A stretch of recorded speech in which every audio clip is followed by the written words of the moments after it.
Hi guys, welcome back to another video.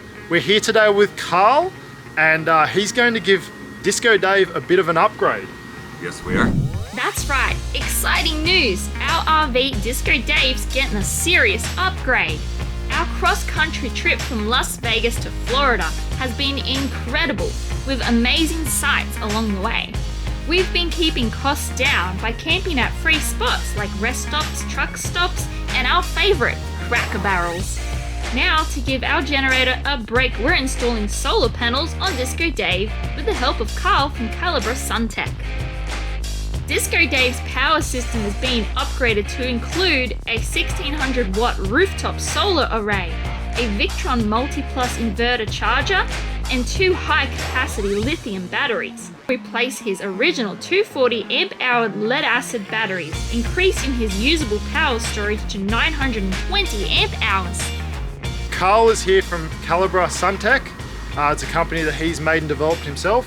What do you guys do? We do solar, we do ADAS calibrations, we are a Victron authorized reseller. Yep. Today we're going to be putting about 1600 watts of solar up on the roof, a Victron 3000 VA multi plus 2 2x120. Yep. We're gonna make this kind of dance. We're gonna put a, I believe it's a Vader. It's a Vader battery. Yep, pack. Vader battery pack. Lithium battery pack. So we're upgrading it from the old lead acid. Yep, from lead acid. Horrible service, maintenance. The worst thing you can possibly think of. Exactly. Not a bad inverter, but it's just a basic inverter. It's just a basic inverter from the early 2000s. Yeah. There's a lot more technology to them now. Yeah. I think you'll be a lot happier with what you get. I think we will. So we're going to jump right into it, guys. Carl's going to get us sorted out, and yeah, we're gonna upgrade Disco Dave today. That's right. So fingers crossed, everything goes to plan. Okay, guys. So we've got the Jinko 390 watt residential panels. That's what we're going to be installing today. They're what, like 7 foot long, 4 foot wide. They're big panels. Somewhere around there. Yeah, so we're just getting them set up now. Just gonna bring them all out, get them all set up, and then we're gonna start mounting the mount joints. Yes. Yeah. These are monocrystalline. The monocrystalline do better in heat. They don't lose as much efficiency as the poly do. The poly are more of a shit panel. The polys are a little bit more cost effective, but you lose efficiency on them, and you won't get the same out of them in like Florida heat, Arizona heat, anywhere that really has a lot of heat. The polys are better for like a northern climate. We're gonna mount all the brackets and get these all back on the pallet so we can lift them up with the forklift because they weigh about 80 pounds. Okay. And I'm too lazy to carry them. Hey, when you got a forklift, use it. Exactly. Use the tools that you have. Save your back. Yeah. Got all the feet done on one. Now there's only 3 more to do. Yep. 3 more. And then up on the roof we get.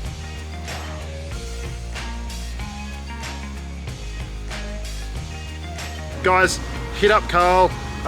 We'll link all the details here for you. Yep. Give him a call, send him an email, let him know what you want to do. Like, it's basically a one-stop shop. More or less. So we're figuring out, we've got this whole roof space. Look at this. It's actually a fair bit of room on this roof. Let me show you.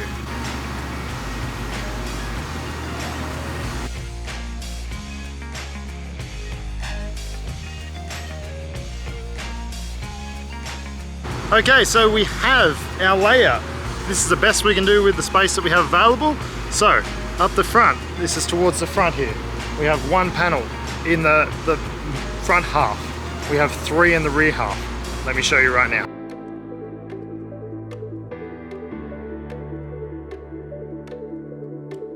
Okay, now we're down to the glue and screw stage. So this is where we screw it all up. Literally. We are using some through-hole 3M Marine 5200 adhesive. I love this shit.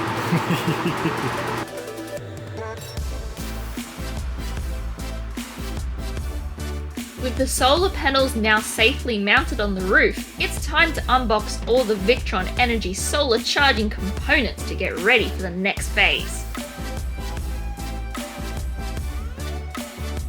Okay, now we have the next fun part, which is figuring out where the rest of the goodies are going to be going. I think in here is probably going to be our best bet. We already have a vent that you're not really using. But we could do a fan on a temperature controller, do the inverter on this side, batteries, and over here we can do our distribution center for the 12 volt and our charge controller. This also gives us enough room for adding to it later on, putting another charge controller with some more panels. Yep. We've got plenty of options still. It keeps it nice and tidy, still keeps the temperature controlled, because I mean the charge controllers and the inverter both are going to create heat. So if it's inside where it can be still kind of climate controlled, it'll... Because there's a vent down below there that'll suck air in through, and the outside it'll blow out. So it actually kind of works out perfectly. Pretty much, and it gives us a nice run over to the... Because yeah, the distribution, like all the fuse blocks and that are there under the fridge. Yeah. So not a very far run. It's like it was made for it. Pretty much, yeah. I could have attempted this all myself. I'm sure with many YouTube videos, everything like that, I could have given it a red hot go and achieved it. But take the guesswork out and hire a professional, or hire Carl. No, there's always Carl. You can always hire me. There's always Carl. Carl's the man. Panels are in, so we are halfway through the process. We've got a plan on tomorrow, what we're going to do in the cupboard. Going to mount the battery, do all that fun stuff. So that will be a tomorrow job. We'll see you then. With the solar panels now safely mounted on the roof, it's time to unbox all the Victron Energy solar charging components to get ready for the next phase. On day 2, the Victron Energy components were installed.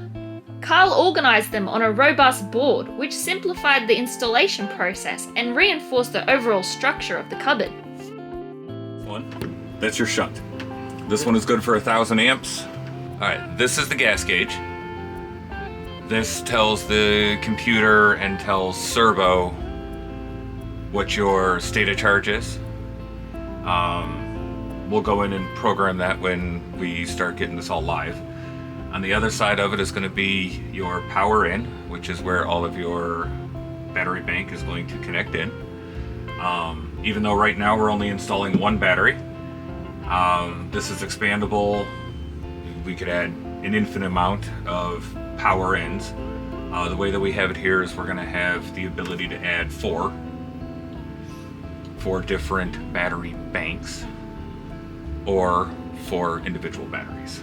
On this side over here, we're going to put another power in, but we're going to use it as a power out distribution center.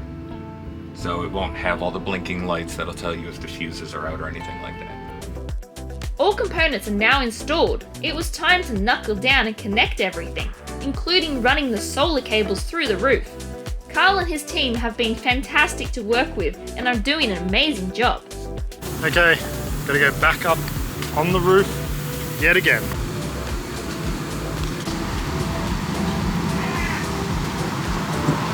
So if anyone's ever wondered what the roofs are basically made of, it is styrofoam. Just shown right there.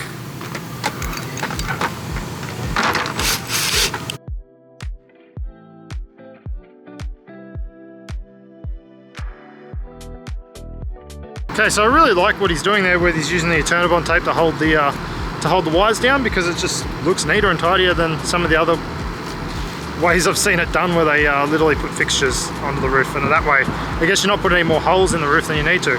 And the Eternabond tape is pretty much good for life as far as I'm aware. Isn't that right, Carl? Right.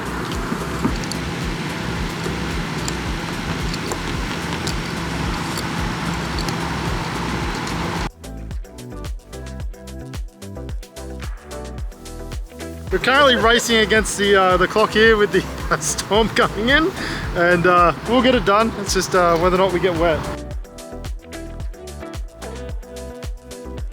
Okay, so we're hooking them up series parallel. So positive and negative will go together, and then opposites will meet and then go down through the roof. Yeah, that's perfect. So, yeah, sorry, it's a little bit wobbly up here. Yeah. And it's starting to spring. No, We done? we're done. We're done up here. So they're all in, everything's connected, all the wires are strapped up. Didn't get rained on. Not yet. Let's roll. All hooked up and ready to fire up. Now it's time to decommission the old setup and start programming the new solar system. We're going to remove these right now.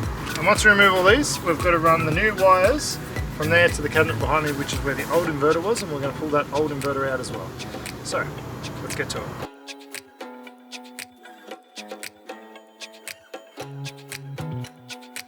They're all out. So we'll clean this up, and yeah. Basically I have another little area I can throw some stuff in, store some stuff. It is ventilated, nothing will fall out, but I have to be obviously careful what I put in there. So they're all out. We'll be cleaning this up soon and running the new wires to the cabinet next to it. Out she comes. Okay, well Carl and Troy and myself are going to be working throughout the night to get this finished. So let's get into it. We got power. Yeah, we got power. Okay, solar's connected, batteries on, and we're running through.